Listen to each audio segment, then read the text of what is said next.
Well,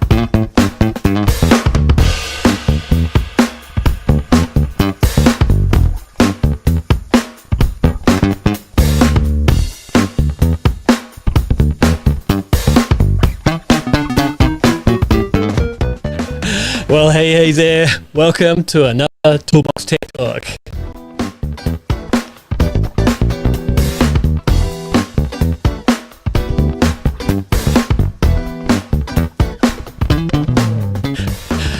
Yeah, it's another Sunday. It's a lovely Sunday here in Melbourne. We've had some pretty bad weather. We had snow last week, and now we've got sun. It's autumn. It's the equinox. It's all things good. And as usual, I like to start with an acknowledgement of the traditional owners of the country I'm on right now, which is the Yarra Valley, and the traditional owners are the Wurundjeri people. I'm from New Zealand, and back in New Zealand, the land I'm from is the iwi, the Whanganui Atara, which is Wellington, if you know the area. So the other thing I'm excited about today is my guest. Now, my guest I've known for, I think, probably about 10 years at least now. Fronius Australia's tech guru. Now, this Rod Dewar, and he's got a secret passion for collecting some things. And you're going to have a little guessing game here to see if you can work out what they might be. But without further ado, bringing on Rod. Hey. Hey, Glenn. How you going? Good. So you had an ear-to-ear grin when I saw you just a few minutes ago. Well, what was that big grin about? Yeah, well, I should probably. So I was wearing this yesterday or last night. So yeah, a pretty happy household here at the moment. My son's a Demons fan, so I guess I grew up being a Demons fan. I didn't really I wasn't mad follower, but yeah, if I followed any team, it was them. And so I guess over the last probably 30 years or something like that, there hasn't been a huge amount to cheer about. So but this year's been pretty good. So yeah. No. So you're a DODF, dad of a Demons fan. That's it. Hadn't heard that one before. Yeah. You get roped in. So there was a fair bit of jumping around the lounge room last night. Oh yeah, geez, yeah. I was pretty on the edge of the seat there. The second quarter was getting pretty worried. The typical, I think, Demons fan thing where you think they're doing okay and then they drop it. So that was kind of creeping in a bit. But then it came back. I didn't expect it to blow out like that though. I was kind of still expecting it to be a tight one, but yeah, ended up blowing out. Pretty weird being in the final being in WA and not in Melbourne. It must be for heaps of different fans. I can imagine it must be pretty frustrating. But yeah, it's just one of the extra things on with COVID and things. There's a lot of other frustrating things, I think, apart from not being able to go to footy. It's probably the minor things. Yeah, maybe COVID, on the plus side, the silver lining COVID is changing a lot of kind of things we took for granted. So working from home, for instance. That's a big thing, yeah. Yeah, and I think that's a good thing to come out of that, definitely with the working from home. I think a lot of companies, I think, to be honest, including ours, is seeing how it can work, working from home. And I've got a couple of friends who it was really frowned upon. You're considered, it was slacking off working from home, but I think everyone's kind of realised there's some good advantages of it. I personally like a good mix. I'd like to usually if it goes back to normal at some stage, if we ever do, I kind of like to do 3 days office, 2 days home, because some things you get done better at home, and other things get done better at the office. So I think the mix is really good. I think it's healthy to have that as well. So been tough in the lockdown, that's for sure. Yeah, look, I work for myself, so I don't really have an organisation to go to. I just turn up in my office. But my partner, she works for an organisation in Melbourne, and it's really interesting how they've kind of pivoted to kind of create a culture, even though everyone's at home, where they do things together online. So they'll have like Friday drinks, they'll have yoga sessions, they have guest appearances who'll do things like how to make cocktails. So and of course they have the usual business related meetings, but also some fun ones where you just catch up on the social, the water cooler kind of chats. And I'm going, wow, apart from actually not touching each other, you're getting much of the same kind of experience. Yeah. No, we're doing some of those things as well with internally. We try and have lunch catch-ups and things like that, and sometimes Friday catch-ups and things. So it just depends on what the week's been like. For me personally, sometimes you can get a bit over these kind of Zoom things. I'd like to see someone in person. So, but it's good to keep people up to date and chat with people. You get definitely a better reach and things, that's for sure. So going back to AFL, maybe a silver lining, who knows if it's silver, is that you might have grand finals scattered around Australia from now on. Yeah, that's it. I know. Yeah, well, I think was it Eddie Maguire was all pretty peeved that he didn't get to go across, and they say that'll be the last time they have that. So, but yeah, let's see. And I could make for grand finals being in different states. That's for sure. Hey, you're getting some love from the fans there, so I can see how long he's going, hot roddy rod. Now, for those who just joined us, there's a little bit of a game we're going to play here, which is things like trying to work out what Rod collects. Now, you might want to pop it into the chat, but the clues are in his video. So you're looking at him now. There's some clues in what you're looking at is about what he collects, and there's some interesting stories behind those. But talking of stories, let's start with your solar story. I'm kind of doing this as a bit of a theme when I'm interviewing people, is how do they get into this industry? Tell us a bit about it. So yeah, I guess I kind of accidentally got into it, I guess. To be honest, beforehand, I didn't know anything about solar, to be honest. And I was living over in Germany for about 14, 15 years up until 2010. So I have got a wife and kids over there. I've got 2 kids, and my wife's German. And so we came over to Australia in 2010. I think it was around June, August or something like that, just so the kids could see the grandparents and kind of grow up with them a little bit and things as well. So didn't really know if we wanted to stay here. I myself was not sure if I wanted to actually come back to Australia. And so I got back here, and then I'm an electronics technician in terms of trade and what I did. So fixing pretty much anything electronic, and so yeah, started looking for work, and applied for a couple of different jobs, and went to one job as a like an audio technician at a audio hire company, and then the other one was for a repair technician at a solar inverter manufacturer. I didn't say what the name was, etc. And the ad looked pretty interesting. And the one thing that kind of caught my eye on there, I guess, was what was it? So, all the different things you need to have, etc. But then was German is an advantage. It's obviously coming from Germany. I've been speaking German the whole time, and speaking to my parents on the phone. I almost lost how to speak English actually, and had to kind of relearn that coming back. So yeah, I applied for that and got the job, and so started out at Fronius back in September 2010 as a repair technician in the repair center.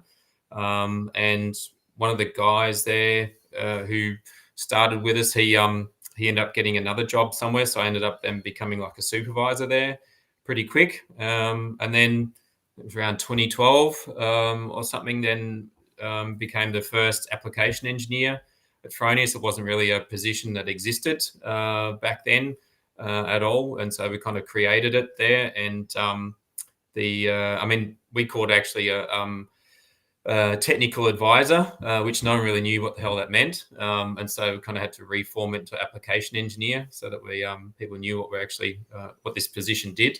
But yeah, it's more really a technical. Maybe you can explain what an application engineer does, because I always find it a bit confusing too. Yeah. Well, I guess it's a pretty tough, pretty difficult role, I guess, to find someone or to get good people good at, because you're technically part of the sales department. And I mean, being a manufacturer, the sales is more really around, you're not physically selling the product and talking about prices and things like that much. It's more selling it on its technical merits and technical on its capabilities and everything around the company and things around it. And so you've got to have a really good technical knowledge, but you also need to have know how sales works as well. Like, it's kind of the problem. Usually if you get like an engineer, they really tech and they get all caught up in the tech, and then, people get baffled and totally overwhelmed with all the tech. Then you can't go out in the field and then sell that to an end customer or something. So you got to have that connection to people, to the sales teams of our installers or retailers, energy and electric solar retailers and things.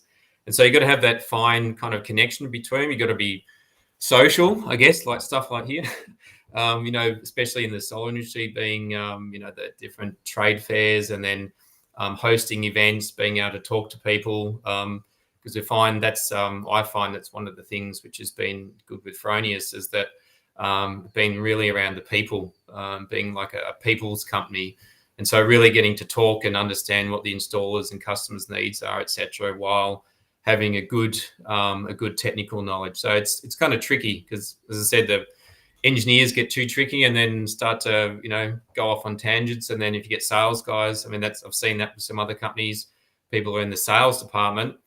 If you don't have any tech thing, then you got to get someone from the technical department to come with you, and it becomes inefficient. And then and also to get to kind of be on the same level, kind of get a bit of a respect from installers, I guess. If you're not techie, then it's you kind of lose it sometimes. So yeah, it's a pretty tricky role. That's kind of that's what I think an application engineer does anyway. So. Yeah, you're getting a fair bit of chat from Longy there. So he's already picked one of your collectors, but we'll come to that in a bit. So just going back to when you first joined Fronius Australia back in 2010, that would have been IG days and the IG Plus. Yeah. No, definitely. So that was interesting. So Fronius came in 2010. We probably should have come 2 years or something before that, I think, just in terms of a service concept and being there to support customers. Before that, you probably would remember those that era as well. So there wasn't many manufacturers, let's say, subsidiaries within Australia, and a lot of the sales were done just through wholesalers. There was kind of less support here, or no support. Support was done through the wholesalers themselves. But it was very, very, very tricky to do that. I think, was it the guy? What's his name? John. I lost the name now. But anyway, he started bringing in inverters from overseas, and I think there was such a shortage of inverters in general. People just didn't care what they got. They just get in inverters here because we need to sell stuff. And that was one of the issues with the IGs as well, as people just bringing whatever models they wanted to. And there was a lot of the indoor models which were brought in. They were then inevitably installed outside. Thanks, Jack. John Cooper. So John Cooper's like the original kind of solar guy from way back then. Brought it. I think it was one of the people to bring in IG inverters back then, before we had Fronius Australia. So yeah, no, that was pretty tricky days, I guess. And there was some issues with the boards. Let's say the ventilation concept that the IG had, especially it was really on coastal kind of areas, and I guess Australia having quite a few coastal areas. Depending on where the inverter was installed, there was some issues with it. But to Fronius's credit, even though it was like an older inverter and it was outgoing, etc., and they stood by the product and made some design changes to it, even though the product was actually being phased out, and that basically fixed the problem. So we were here and supported all the customers with that. So I think it's I think every manufacturer has issues at some time or another, and I think the really thing that shows a strong company, I think, is the way they support or stand by their mistakes, or stand by the issues and stuff. So. Hey, just going back a step. So I remember the inverter drought. It was so bad. Now, I'm not pointing the finger at any companies here, but people would install a system, then take the inverter off and take it onto another system so they could claim the RECs from those days, because you had to have it working before you could claim the RECs. They'd, of course, return and put another inverter on where they could get one, but they were basically moving an inverter along between sites. I mean, it was hilarious. But But I remember doing my first IG30, and actually the customer was German, and he said it must be Fronius because he knows, it's an Austrian company, and he was very keen on it. So I'd never done one before, and it was, pretty techie. Like they had all these cards you could put in there. There was, comms cards and Wi-Fi and temperature sensor card, I think. Yeah, sensor card and stuff. Sensor card, yeah. He got the whole lot, and he said, "Yeah, install these." And I go, "Oh, okay." I was just used to like your Sunny Boy 1100s. You just stick them on the wall and plug them in. Yeah, yeah. There was heaps of option card slots in those. A lot of stuff you could do. I mean, the technology was actually pretty new because you had your even our first Sunrise one. I think you sent me a photo. Yes, from Nimbin High School. That's right. Yeah, so they were the 50 hertz transformer based ones, which are really heavy, like a boat anchor kind of thing. And then the IG came out was one of the first HF, so still transformer based but high frequency. So you had the advantages of an isolated system, so with a transformer, but then the efficiency of in the direction of a transformer. So had kind of the best of both worlds. Was just kind of pricey, that's all. So and the efficiencies were still not as good as transformers ones, but it was pretty groundbreaking technology when that came out. Actually, was that called the Sunbeam? The early one. So yeah. You've lost me. Sunrise? Sunrise, that's it. Sunrise, yeah. Sunrise, so that one was still working. It was pretty amazing. I mean, it must have been, 20 years old? Yeah. Well, 92, they were developed, I think. I think we got them to Australia around 94 and 96, I think where it was. Or 25 years old. I think it was only a couple of years ago I looked at it. So that's pretty impressive life for an inverter. Yeah, you can call it. I mean, the smallest one was 750 watts. So yeah. We had the first microinverter. Stick one of those under each module. The modules are getting the world's biggest microinverter or the world's smallest string inverter. One of the two. Yeah. So we've got some questions coming in, which is great. And just letting everyone know who's just joined the live stream, we're playing a guessing game. You got to try and guess what Rod collects, and there's a couple of things which are in his video feed. So if you have a look around what's in the feed, you might be able to guess. One of them has already been guessed, but it's unless you're actually on Facebook group with the guesser, you won't know. But anyway, keep throwing those guesses in there. We've had a few. So we've got a question from Frank. Frank's a serial offender, I call him. He's been up here to the Smart Energy Lab many times, has done my course several times, and he's great, and he's always got some good techie questions. So here's one for you, Rod. We need to swap out next week a faulty data manager card for a Primo inverter. Are there any tricks we should be aware of, or simply treat it as a new system?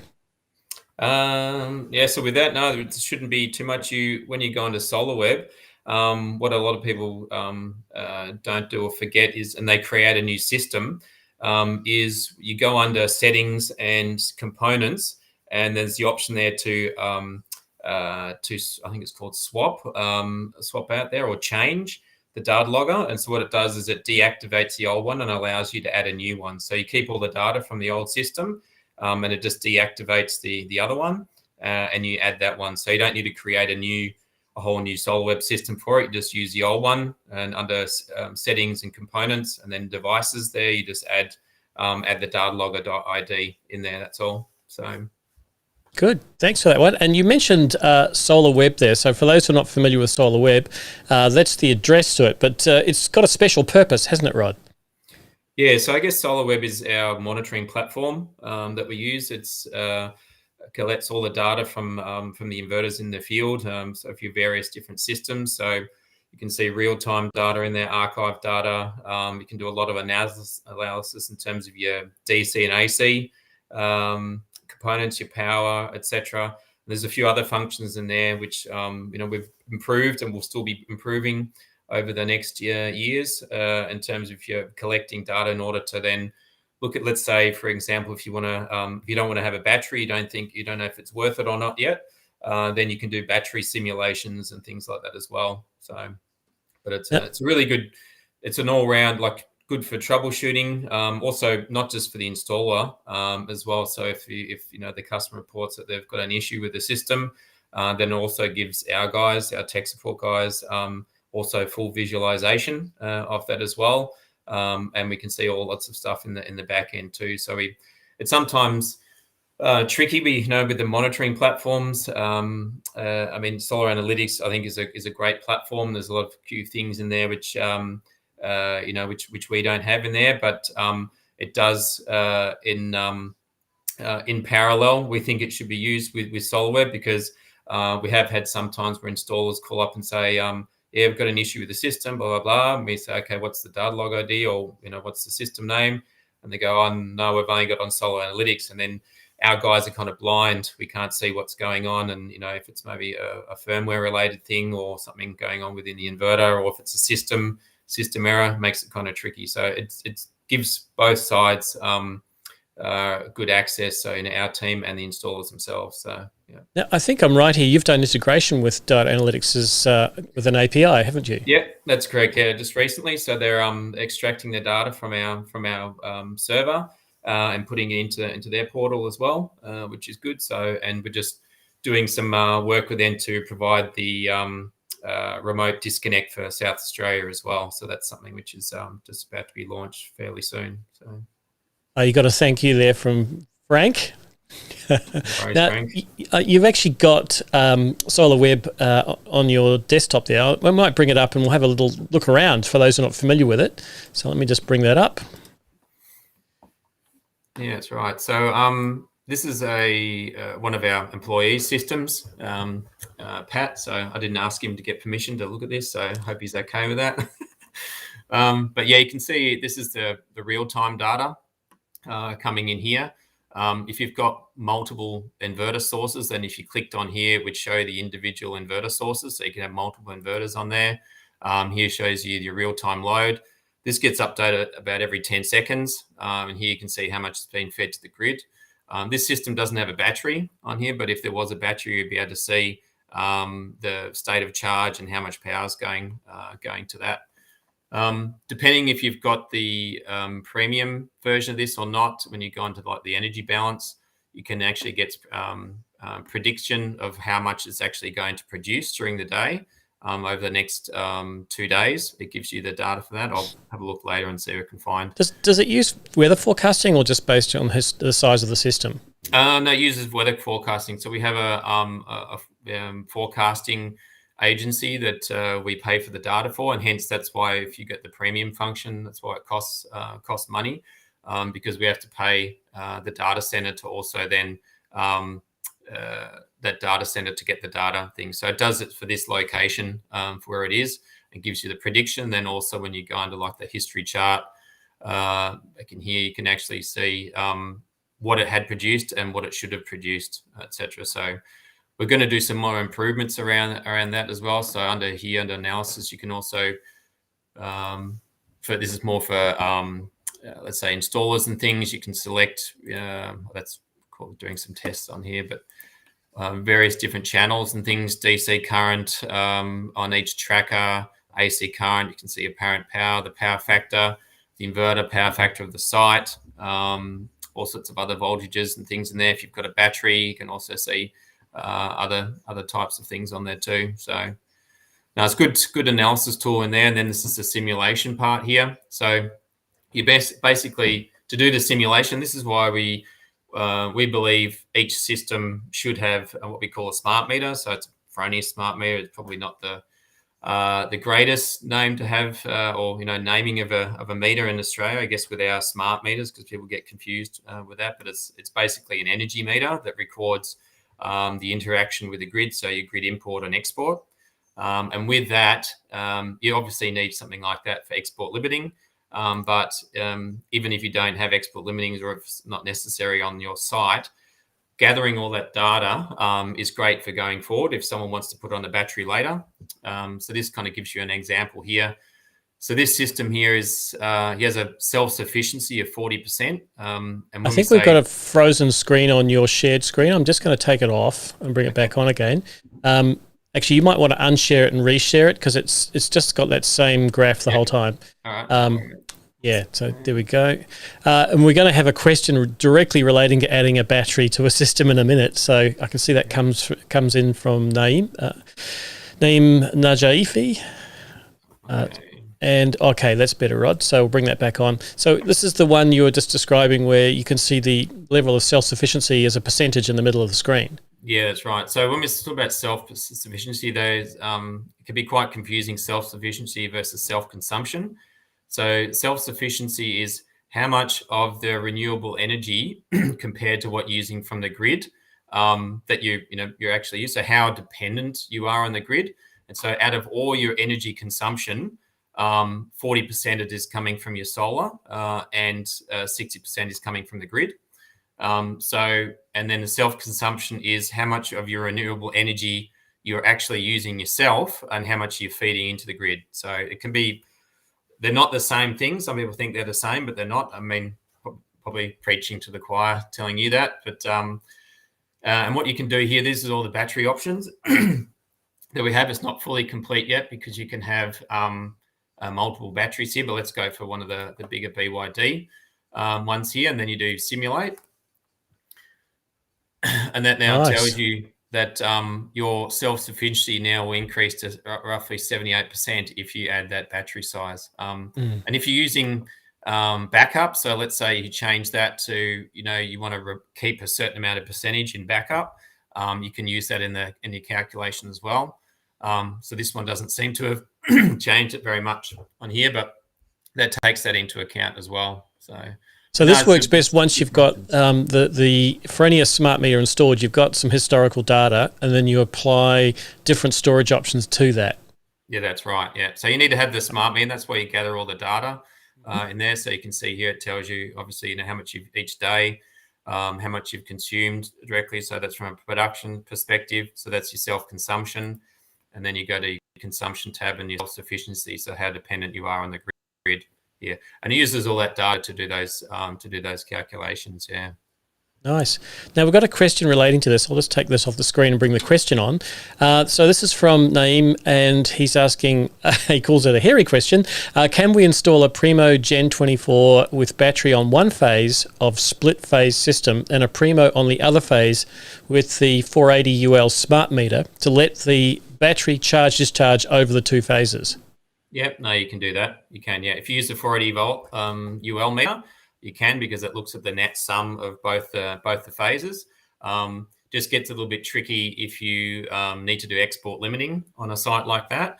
Then that's where we're coming up with some solutions with, for example, Switched In. We're working with them. They've got some solutions with that, and also Mondo. So Mondo have an UBI controller. So both of those companies can do control of the various different inverters and provide export limiting across the whole system, and a whole bunch of other benefits to it as well. Yeah, that's a really good point. The fact that our meters, the utilities meter aggregates across the phases. So you can be exporting on one and importing on the other, and it nets across the phases. But it's not true for all countries, I believe, like New Zealand. Yeah, New Zealand and Czech Republic are the only ones we know of, which do per phase.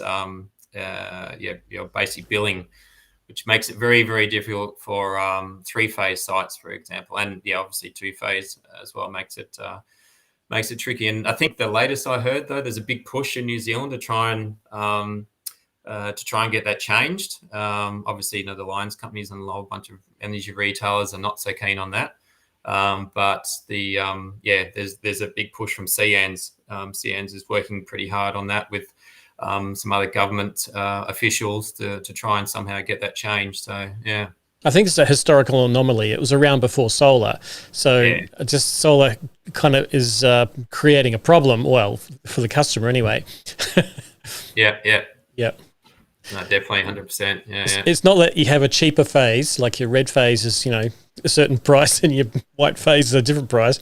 It's just silly that they're, metered separately, but that's the way they were. Yeah. Good one. Okay, I'm just looking to see if there's any more questions come in. No. So keep firing those tech questions at our tech guru here, Rod. But anyway, back to you and your story. So we got up to, you've been working for Fronius, how many years have you been working there? 11 now, just in September. So yes, 10th of September. It's just ticked over 11. So And are you still getting those support calls, or you farm those off a bit more?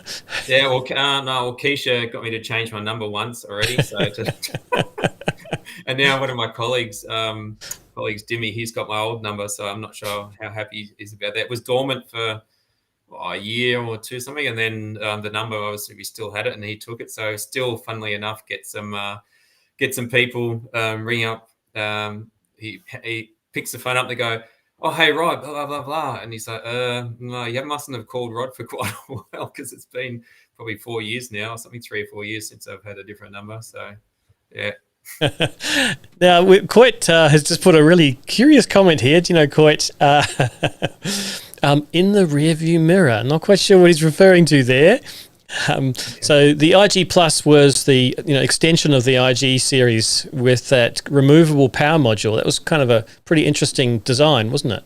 Yeah. So we a lot of them, we can even see that now with the current Gen 24 designs, or the snap inverters. So if you look at some of the sizes of the inverters, I mean, every now and then you hear that technology is moving along, and people can say, "Oh, sometimes it'd be quite big inverters for what they do." I mean, especially when we first came out with the Galvo, the 1.5 to 3 kilowatt range for a 1.5 kilowatt inverter was fairly big.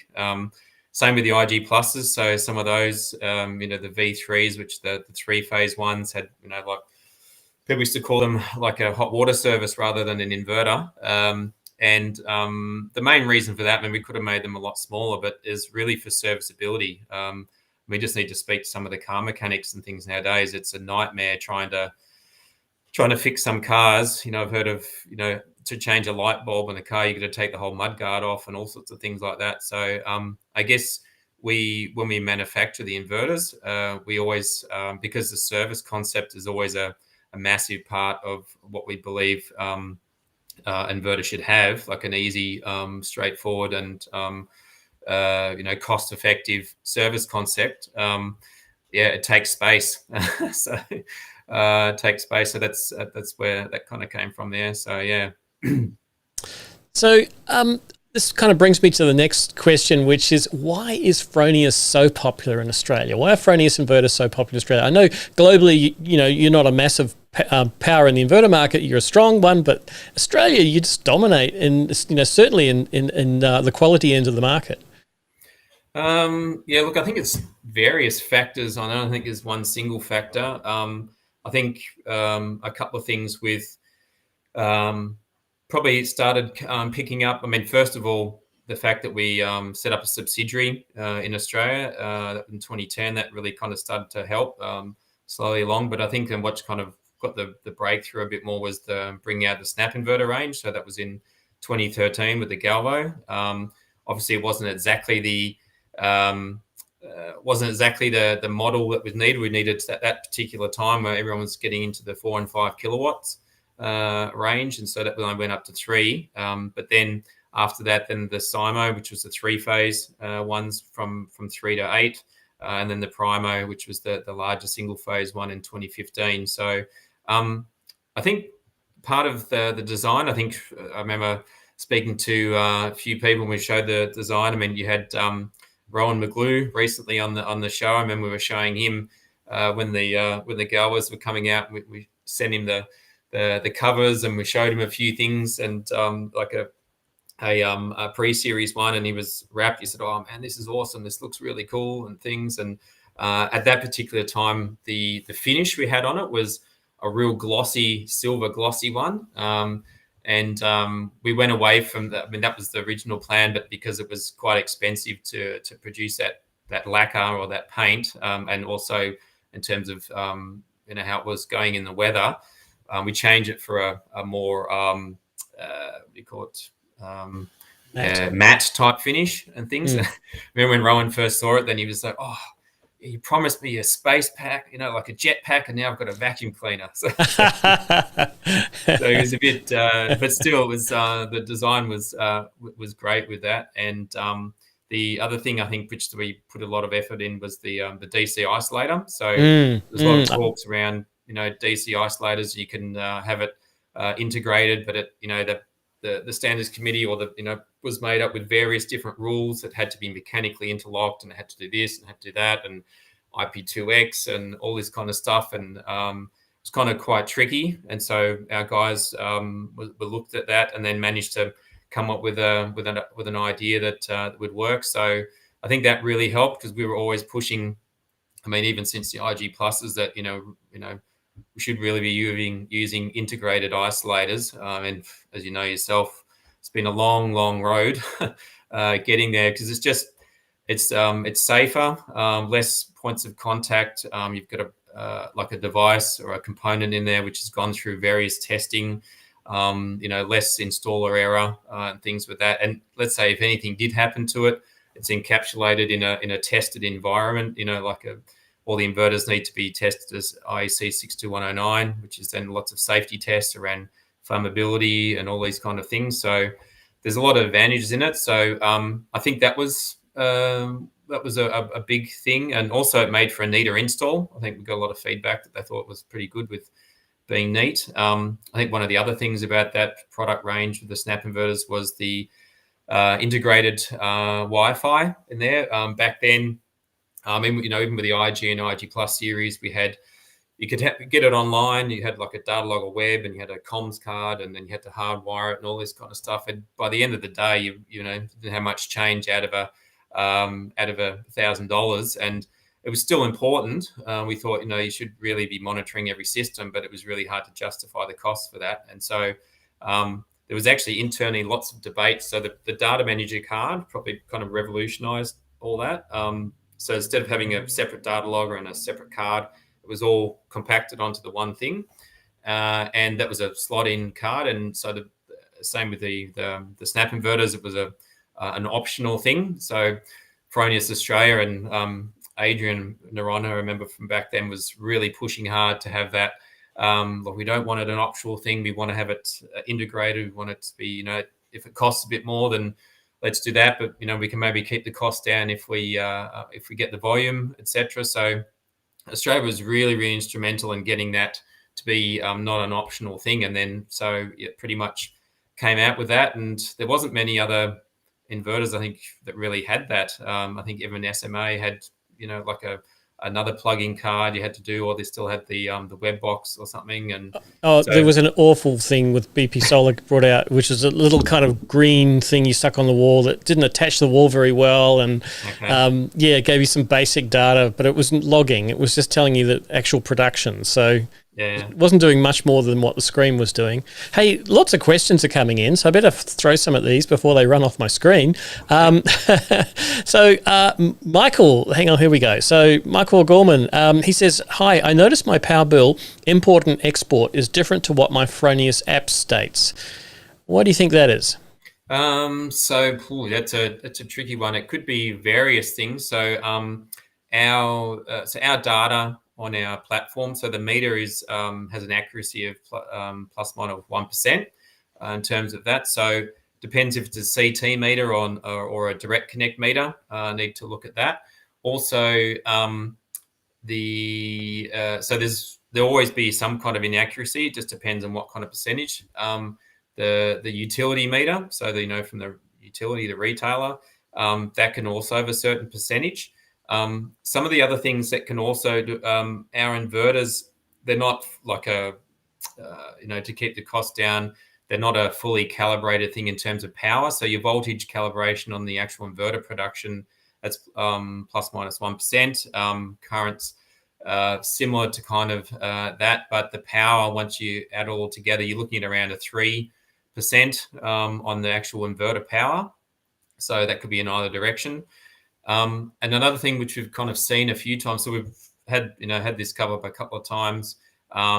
We have actually, and you can just ask Nigel Morris on this, we have actually had times where the utility meter has actually been faulty and not reading the correct data. They've just, SolarWeb discovered a couple of those over the years. Could be something wrong with our meter, but it doesn't necessarily mean that it would have to be. And also the other thing which can influence is the types of loads on site. So some meters pick up better power factor, like poor power factor loads than others. That can also things so like say like a diverter, the hot water diverter. Some of those hot water diverters that are around, they use burst fire modulation on it, or if they're really bad, they use the leading edge or trailing edge type reduction on your waveform. That causes a lot of harmonics, and some meters don't pick them up. So could be either our meter or the utility meter may have some issues picking up. Hey, Rod, I've got a possible simpler explanation. It might be, depending on how this system's set up, it might be just the difference between net metering and gross metering. So virtually everything's net metered in Australia, so the utility only sees the surplus after self-use. Whereas because the Fronius inverter seeing its own generation and it can see consumption, it can do a more holistic view of. Yeah. No, that could be as well. I mean, it really need to depend on the system to see how the system's exactly set up. We've had various things somewhere. Sometimes the meter's been installed and it's not reading some of the loads. We've had those kind of things as well. So, it's lots of different things it could potentially be. Yeah. All right. So I think this is one of those ones where it's a bit hard to diagnose from the question. I think we're giving you about 12 different possible scenarios there. And it really does come down to, who do you trust most? And, is there a way of verifying that? So another reason to have your own metering, just don't trust the utility.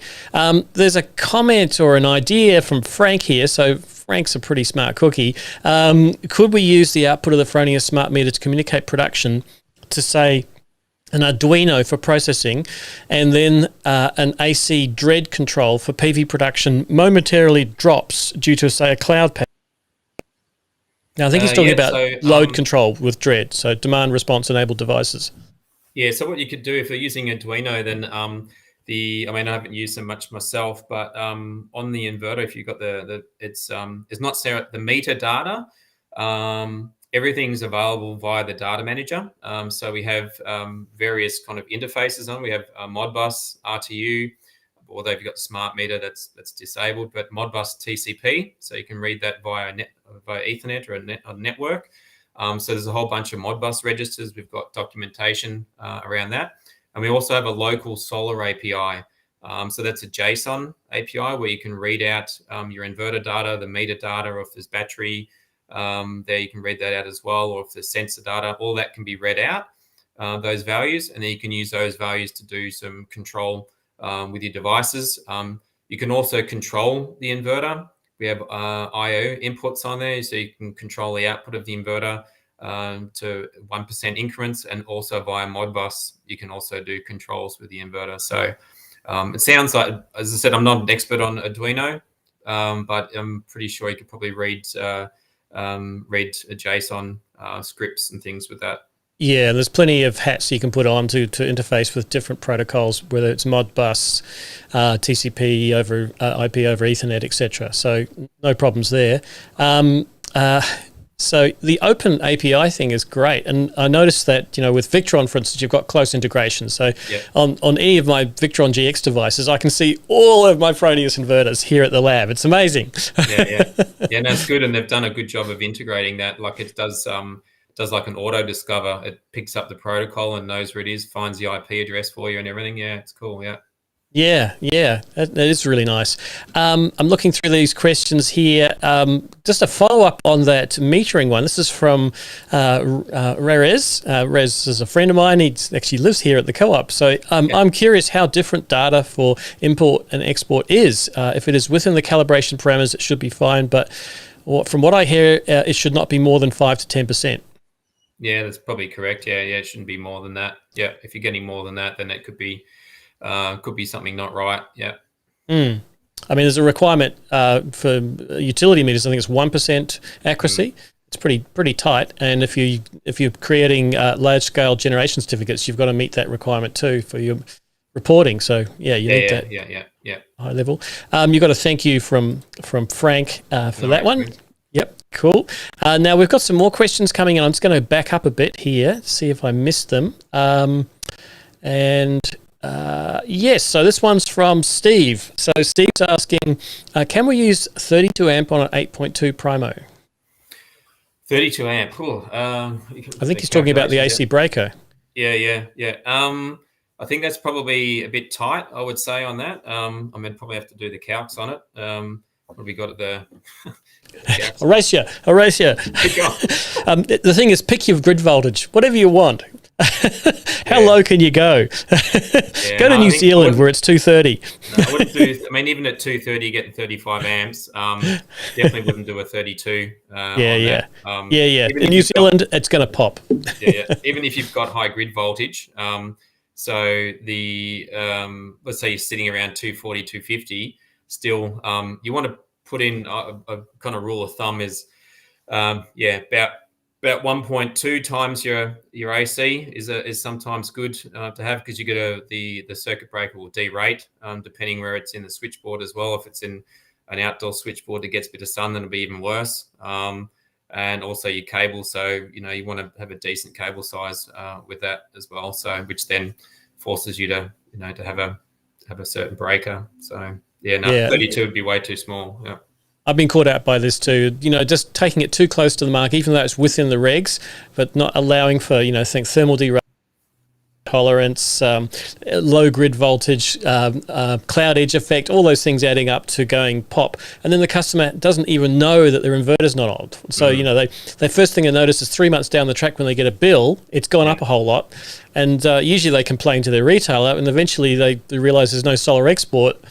They've lost 3 months because they chose the wrong breaker. Yeah. There's lots of tricky things with that, especially in commercial stuff as well, when you have it in switchboards with lots of other breakers and a lot of current going through them and things. So that can heat them up and that can derate quite a bit. We've got an interesting one from Idris here. Idris is asking, is Fronius a 5G compatible, and how safe and secure is it in terms of cybersecurity? 5G. So it depends on which 5G. Is it he or she? I'm not sure if Idris is. Idris is a boy's name. Yep. So I hadn't heard. Apologies, hadn't heard of that before. So 5G. I'm guessing they're meaning potentially like 3G, 4G, type, like in mobile data, or do you think 5G at home? I'm confused either. So if it's 5G mobile, it's very different than 5G Wi-Fi. Yeah. So 5G Wi-Fi, it's not compatible with. It's not compatible with either, I guess. So, but first one was the Wi-Fi 5G. We've chosen not to do that. I mean, eventually, sometime we might have to if they stop doing the 2.4 gig ones. But just usually where the router is and the range you get with 4G is better. I know it's getting pretty congested in those, but still the range and getting through walls and things is better. And the data we're sending from the inverter to SolarWeb and to our platform we don't need high speed data. We don't need 5G for it. So that's why we only use the 2.4 at present. So, in terms of how safe and secure is cybersecurity, so we have a massive emphasis on that. We do have internal audits regularly about our security and how our connections work. Also, all the authorities within the company who's got permissions to do what, everything gets regularly looked at. And it's a pretty high important thing that we actually look at. I mean, just to caveat to kind of that, I mean, just to give you an idea of how Fronius treats security with our new Gen 24 inverters, or let's say inverters in general, quite a lot of them now, the companies have remote access to your inverters. So let's say, from, installers set something wrong or something like that, they can call tech support, and then the tech support just go in and they can change it remotely. Basically, that's, that's tunneling into your internet via your router and getting into your inverter. So a lot of them, I don't think many people know that that's possible. We can do that, but in order to do that, the end customer has to go into the web interface and has to activate remote access. So they are only, it's only possible for us to get remote access with direct consent from the customer. And when they consent to that, it's only open for 72 hours, and it automatically closes that tunnel. So that tunnel, when we do it, is got the full TLS encryption, etc., with multiple handshakes, etc. So we use the highest cyber security for that. But as I said, it's something that we have a real high regard for, and we just don't willy-nilly get access to systems, etc. Funnily enough, some people think, I remember seeing on a forum once that were saying, oh, Fronius has access to our systems remotely, but we're actually probably one of the ones who has the least access out of all the inverter manufacturers out there. And when we do, we get the consent from the customer directly. So. Yeah, I remember this phenomena when the Gen 24 got installed here at the lab. You got me to enable that remote access, and I just presumed that meant it was always there. And then you said, no, I've lost it now. It's only lasts for 3 days. Yeah. So that's a good feature. You can't just set and forget it. It will go back to being secure if you don't do anything. Yeah, that's great. Yeah. Hey, speaking of the Gen 24, so that's pretty exciting news, seeing that product hit the market in Australia. The Gen 24 Plus, I've got, as you know, I've got one here at the lab. It's got the most awesome heatsink. Have you got a picture handy on one of your tabs there? A picture of that. Caught me off guard on that one. You have to. Don't worry. Why did you move away from, why did you add to the series from the Snap inverters, the Gen 24? Why the change? So I guess we've moved to that. The Snap inverters, apart from the Cyma hybrid one, are just grid connect inverters. So there's no battery, direct battery connection to it. So obviously you can have add batteries to it, but AC coupled. So other kind of manufacturers doing that. So these are hybrid inverters, so DC coupled hybrid. So you have a battery connection directly to the inverter. With the upgrade, I mean, you see it's totally different way of a totally different design. So we've changed the heatsink design on it, and a few other things we've done. There's a lot of installer friendly type things we've changed. So on the front, again, coming from the serviceability, that's like a massive thing that we like to look at. Because first of all, we design it that doesn't need to be serviced much, but if it does need to be, then going forward, the amount of time that installers have to spend on site fixing up a system or something, it's a big part of it. So when we designed it, the front cover has, you probably noticed when you're looking at the 180 degree turn screws, so you just click them and it opens up. So it's really like a quick release, like a bike, quick release wheels, like a quick release covers on there. So it's really quick to get off. Also the plugs, we've always believed in hard wiring or plugs. So the Snap inverters, we had screw terminals, but every now and then, because someone needs to do it up, so we kind of improved on that. And the connectors that we have are snap lock ones. So it's taken that let's say avenue of error of not tightening something up easily enough. So you just snap it down, and that gives you the right torque and the right grip on the cable. And it makes it very easy to install as well, basically almost without a tool. The service concept is that if you ever need to change the inverter, you don't change the actual inverter itself, you change the power stack, and that's one complete part.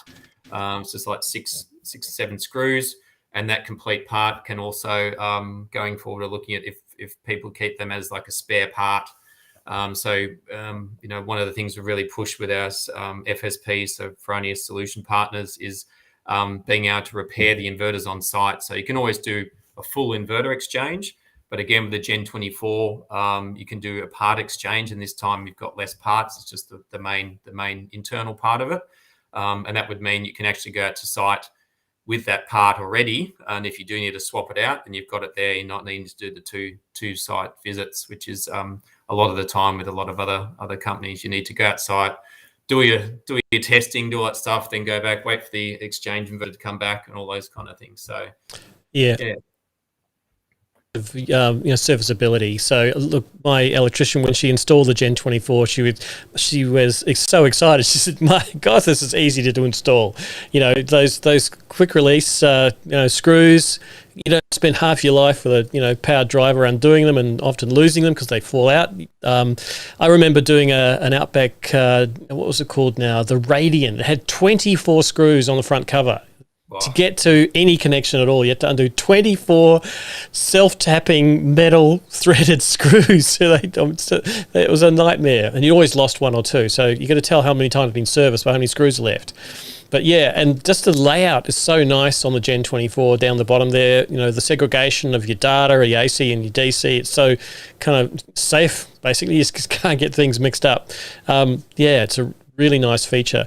I'm just looking at the questions that come in. So, boy, you're a really good audience today. It's hard to keep up with all the things coming in here. There's a question from Such Developments here. So they're asking, what's the largest inverter and how many inverters you will have? I'm not quite sure what that means. There you go. Have a stab at answering that one. Yeah, okay. So at present, the biggest one we've got is the 27 kilowatt Eco, but we're literally just about to release the Toro series, which is 50 kilowatt and 100 kilowatt version.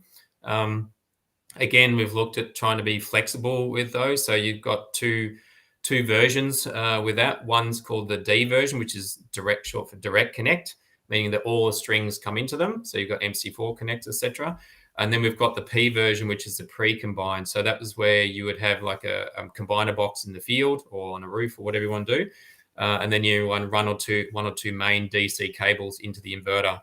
So it gives you a flexibility of how you want to do that, because sometimes it might be advantageous to not have to run, 22 or 20 strings, all the way to the inverter, rather than just do cables. So, but yeah, the 100 kilowatt would be the biggest one. That should be getting the first drop deliveries of those. I think it's around November.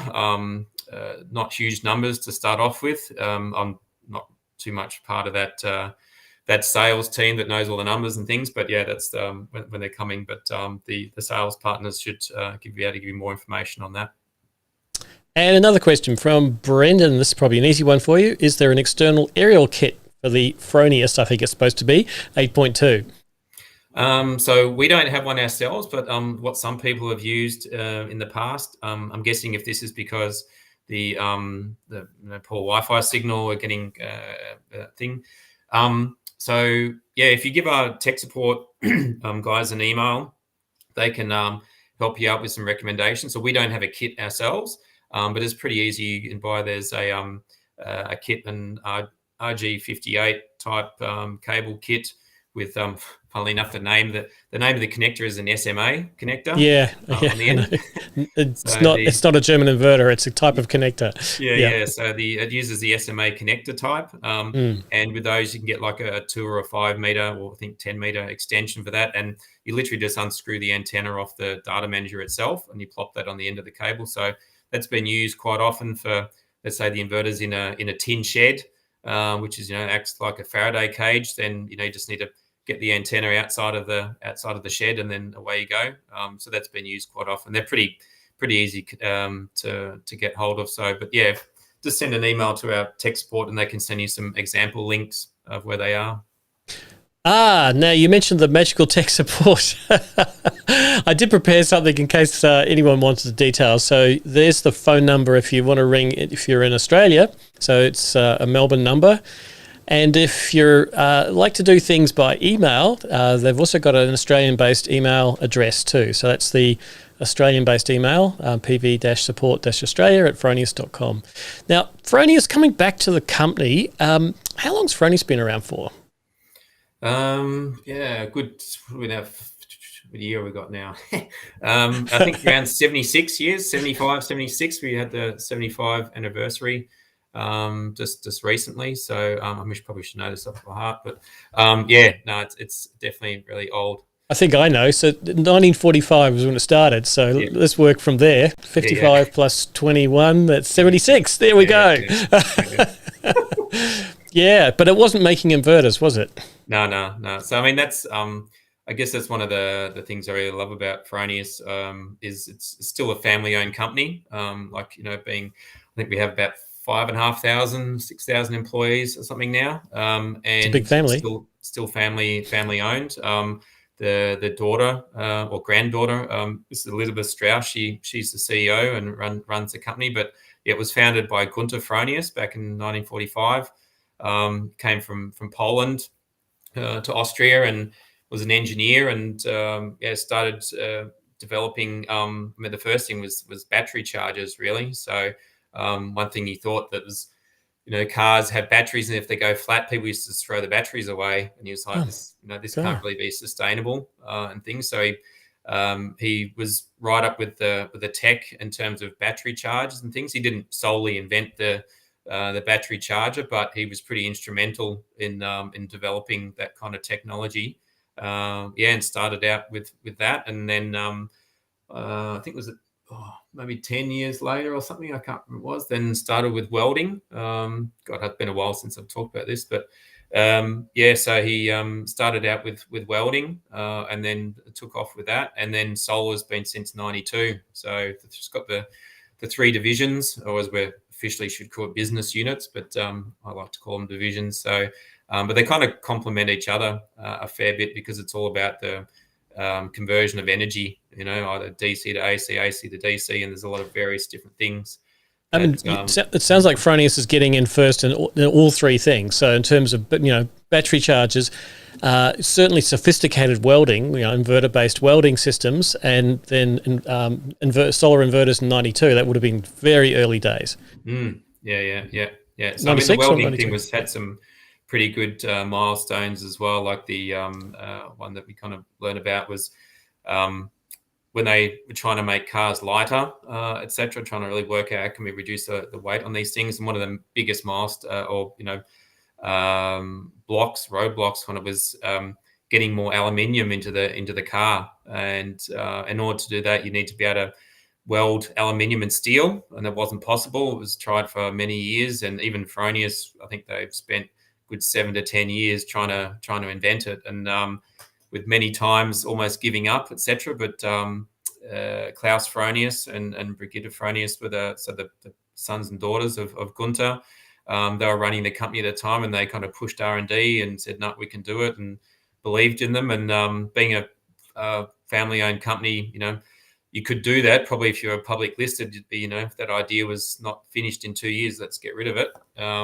And so managed to do it, and it's what they call CMT, so cold metal transfer. And so it's a welding technique that Fronius developed and patented and things. So, and that's used in most of the car manufacturers and stuff nowadays. So, yeah.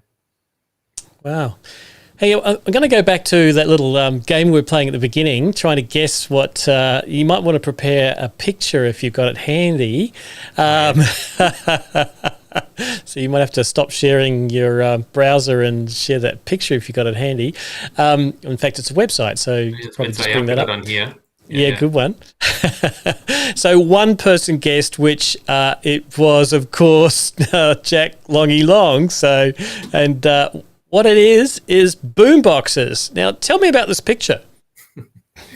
So I guess before I came to Australia, I was doing set building for advertising and films and videos and things like that. And this guy on the screen was that we had a set one time. It was for a music video. It was a German band doing this video, and we built the set for it. And there was this ghetto blaster that they had in the set, and at the end of it, it just kind of reminded me, because I grew up listening to hip hop and things like that when I was a kid, and just saw the ghetto blaster, and there was a few of them, different ones they had there, and at the end of the set, I was like, I said to my colleague, because it was his kind of company that did the set building, I said, what's happening to these ghetto blasters? What happens to those? And he goes, I don't know, ask the prop people or something. And so I went and asked them, asked one person there, so what are you doing with those ghetto blasters after this shoot? And they go, I don't know, go and ask him. And kind of all got passed around and no one could say. And then so I just said to him, look, can I have them? And then so just said, yeah, if you want, you can have them. So it was like, I think 12 or 13 or something. They weren't all that fancy great ones, but they were decent. And yeah, quite a few of them didn't work, and because being a technician, I started fixing them up, and that got me and my colleague into starting to collect them, and just kind of snowballed from there, really. And unfortunately, they're all they're all in Germany, but there's about 500 or something in the collection at the moment. And that picture there is that's not a Photoshop. That's actually a real wall that we built in a studio, and I think it was 130 or something, 128 ghetto blasters in that picture. Some of them you can't see because it goes a bit further out. But yeah, that's where I started, and so yeah, kind of started a little shop on the side where we rented them out as props and for video clips and all that kind of stuff. So yeah. That's amazing. So how many have you got altogether? It's about 500 or something. There's a few doubles and things in there as well. And, we sold some and bought some over the years. And we also started when we're doing that, we started collecting all sorts of, let's say audio paraphernalia, so headphones as well. So don't have any pictures of that, but these really massive 70s ones, like gold ones. Antennas? It was a little radio antennas on them. Those ones, and also like 60s and 70s kind of record players, all those kind of things, portable record players, all that kind of stuff. Cool. So your other obsession for collecting, which has already been guessed by Coit, thanks Coit, is hats. Yeah. So there's that one. I'll show I've got the whole. So more kind of the Hawaiian type trucker hat is kind of what's in at the moment. So something like that, or the flowery hat, things like this.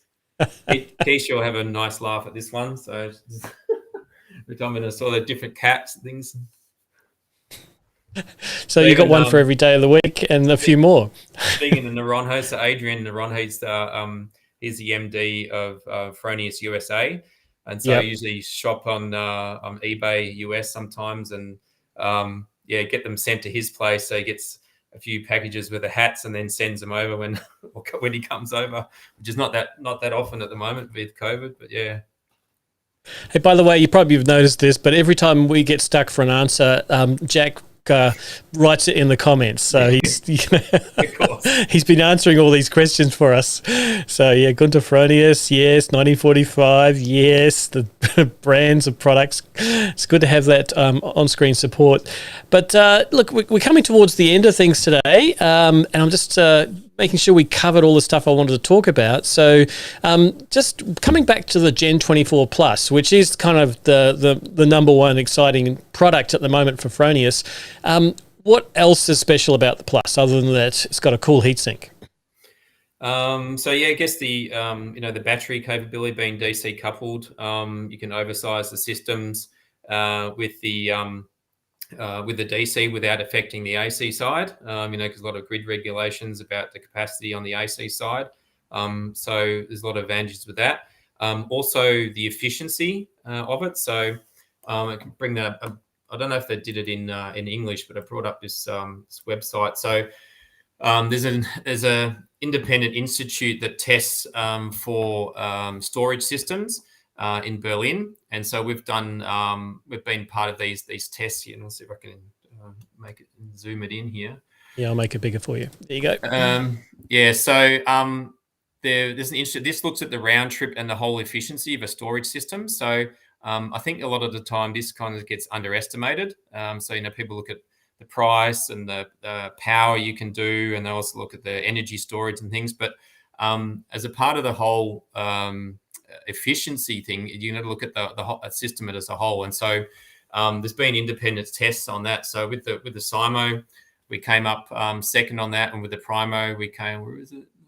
There's one on here. Oh no, just shows the Simo. There's the one with the single phase one. We came up on top on here. So we put a lot of effort into having a really efficient system with that. So there's a lot of details in the reports there. So, that's one of the things that really should be looked into when you do look at a storage system is the efficiency. I mean, that's one of the things we really put a lot of effort into with the Gen 24 to make sure that was the case. And the all the control, etc. as well. So the CPU power on the pilot board, which is like the data manager. There's lots of different controls you can do with that. So which will be getting into VPP things, and also the external controllers like your switched in or your Mondo or Reposit. All these guys are going to be using our Modbus interface to do controlling for various types of things there. So there's another sneaky feature too, which is that interestingly named PV Point. Tell us about that. Yeah, so the PV Point. So the Gen 24s have Gen 24 Plus have two versions of backup. So you can do full backup, which is the full capacity of the inverter plus a bit of surge. So if you've got a 6 kilowatt single phase, you can do 6 kilowatt of backup. That requires an external contactor for that to disconnect from the grid to island. And you can only do that with a battery. However, we do have a kind of cheap, integrated, no frills backup, single phase backup, which is called PV Point. So the PV Point is basically, it's a really, as I said, no frills. You just connect a GPO to it, run something. It's not something you run back to the switchboard, because it's only powered when the grid's down. So you don't have any power on there when the grid is there. So you wouldn't like hook your fridge up or something like that. But more for like an emergency if you've got something going on. And the thing is, you don't need a battery for that. So that will give you power even if you've just got solar. So obviously you need to have enough energy. So if you've got a 1 or 2 kilowatt load and there's only 500 watts of solar coming down, then obviously that's not going to work. But with very little installation additions to it, just a cable out of the inverter with a GPO with an RCBO in there gives you backup, and then from that you can run an extension lead or whatever you want to plug into it and go from there. But yeah, it's all integrated and comes with the inverter. Yeah, look, I remember in the early days with solar, customers assumed that even if the grid was down, your solar inverter still ran your house without a battery, and had to explain, no, it's impossible, can't do that. And then along comes products like the Gen 24 with the PV Point, and it can. So it's not exactly run your house, but as you said, an emergency only live when the grid's down. PowerPoint single phase. Now that actually kind of communicates something quite useful, which is it's a limited capacity, so you're not going to run your whole house off it. But you've got solar panels on your roof and it's sunny, and you've got an inverter, no batteries, but you've got some power. You could charge your phone, some small appliances that aren't super critical if they turn off because the sun goes down or behind a cloud. It's a really useful feature.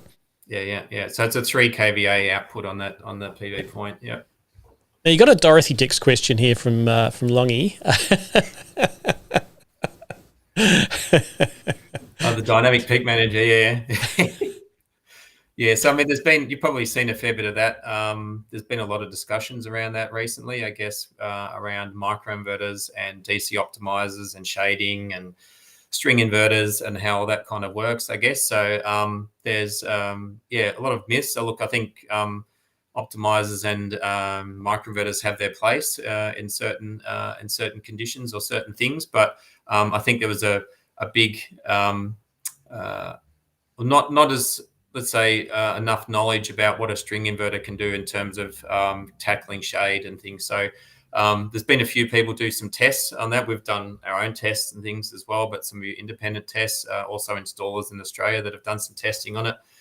So with what the dynamic peak manager is it's the algorithm of the MPP tracker that does scan every 10 seconds in order to find your global maximum power point, so that when you're going along your curves, it doesn't get, if there's shading, you can have a pretty bumpy kind of curve, and so it doesn't get stuck on a point of the maximum power, or that isn't a maximum power point. So we've seen some pretty good results with that actually it does work well in shading as well. So if that's what he's want me to talk about. Yeah, I think you might be referring to Mark Kavanagh from MC Electrical's test that he did, comparing microinverters and string inverters, and he was using a Fronius from memory. And Eddie May from NRG in South Australia as well has been doing some stuff with that too. So after this live, I'll probably link it up here so you can get to it. But it's most Mark Kavanagh does some great testing, for products on the market. It's great to see. So, we can see how it really performs. And it turned out it didn't actually make a lot of difference whether you had micros or string inverters until you got some very significant shading issues. So it was quite surprising. Yeah. Yep. Okay. Oh, thanks for that Dorothy Dix question there, Longy. Well, look, we're going to start wrapping things up. Oh, look, we've got a little like from Mark. Hey, g'day, Mark. Got a smiley face there. That's really nice. I definitely will link you. I will, I promise. So look, we've rolled past the hour and well into the next hour. So I think we better wind things up and get back to our families, because it is a Sunday after all, and you've got to get back to your cheering son, who's probably still on a bit of a high after last night. So it's been really good having you on. Thanks a lot. One thing I just wanted to, which I forgot to mention before, just about the Gen 24 thing, which I think is kind of understated or not looked at, is the sustainability of it. So I think we spoke about this a little bit, a little while ago, but well, we've got a whole sustainability report on the, how Fronius works as a sustainable company, and how the products are developed. So everything from the manufacturing to the transport, to the materials, the components are used, repairability, and recycling, all this kind of stuff. We've almost got like a whole department that works on solely on this. And there was a massive effort which was put into the Gen 24 product for that. And so it, sometimes, I don't know if some installers or some people think about that sometimes when, if you do have a faulty inverter, then we use a refurbished one. So it comes back, it gets repaired, gets brought up to date with the componentry and the software, etc.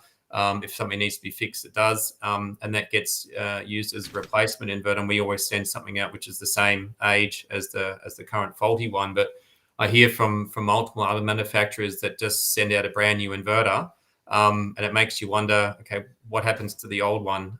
It really feels like a throwaway type society doing that, and that's just something which is a massive thing that Fronius is worked on to avoid things like that. So yeah. I put a link to it, actually. I was looking through it. It's very, very comprehensive, a 76-page report. There's a lot of data in there. I doubt a few companies would go to so much trouble to analyse their waste stream, right down to the proportion of reuse, recycle, and landfill and composting. It's all in there. So hats off. And actually, it's something that I'm always quite passionate about is packaging, because it's here at the Smart Energy Lab we have to use our silo bins. And sometimes, I end up with like 8 silo bins full of polystyrene from, I won't say who, battery company. And I go, God, if only you used something that was kind of easy to compost, recycle, or compress or reuse, not expanded foam that's just got one use. Yeah. No, 100%. Yeah. All right. Well, a fair bit of territory. I'm sure we could talk forever. You've probably got some more secret passions, but we'll leave those to another time. So thanks, Rod, and I'll wind it up here. Great, no worries. Yeah, look, I hope just thanks to all the listeners and things out there. I'll try and catch some of these Toolbox talks and things, but it's a great thing you're putting on then for Sundays and things. And I'm just waiting for this lockdown. It's been a way long overdue coming out to the Smart Energy Lab. So looking forward to getting back out there at some stage. Me too. And we're going to have some fun. Okay. All right. No worries. See you, Rod. Great. Thanks, mate. See you. Bye. Well, that was once again a really enjoyable Toolbox Tech Talk. It's a great way to catch up with some of my friends in the industry. And I forgot to mention that Rod's actually on the standards committee, so he knows a whole lot about stuff that just the average tech guy wouldn't. So that's probably one of the advantages Fronius has had is their deep understanding of the Australian standards. Just want to give a little bit of a promo to myself just before we leave. I've got my own channel. You're probably coming through maybe on YouTube, but if you're not, I've got a channel called the Smart Energy Lab, so YouTube. /Smart Energy Lab, and you'll find a whole bunch of content there. So I do product reveals, I do unboxings, I do some tech talks. It's all there, so it's all free, so you can have a good look at that. I do occasionally tweet a few things, but I'm not a big Twitter, but I do stream to Twitter. So if you happen to be watching this on Twitter, go you. And also on Insta, I'll post a few pics from time to time on what's new at the lab. But the other thing that I'm kind of promoting too is I do a course almost every month these days. And it's via Zoom meetings, and it's really aimed at the professionals in the solar industry, and it's called the Battery Standards Crash Course. Now, if you haven't heard of the new battery standard AS NZS 5139, you should, because if you're in the industry installing batteries, this has been around for over a year now, and it's quite complicated. So I'm kind of using it to bring people up to speed really quickly. It's running this coming week, so on Wednesday and Thursday, the course will be. You can just go to solarquip.com and you'll be able to find the details for the course there and enroll. But we're nearly full, so you better get in quick. So that's the Battery Standards Crash Course this week. Anyway, it's time for me to roll out of here and roll the credits. So here we go.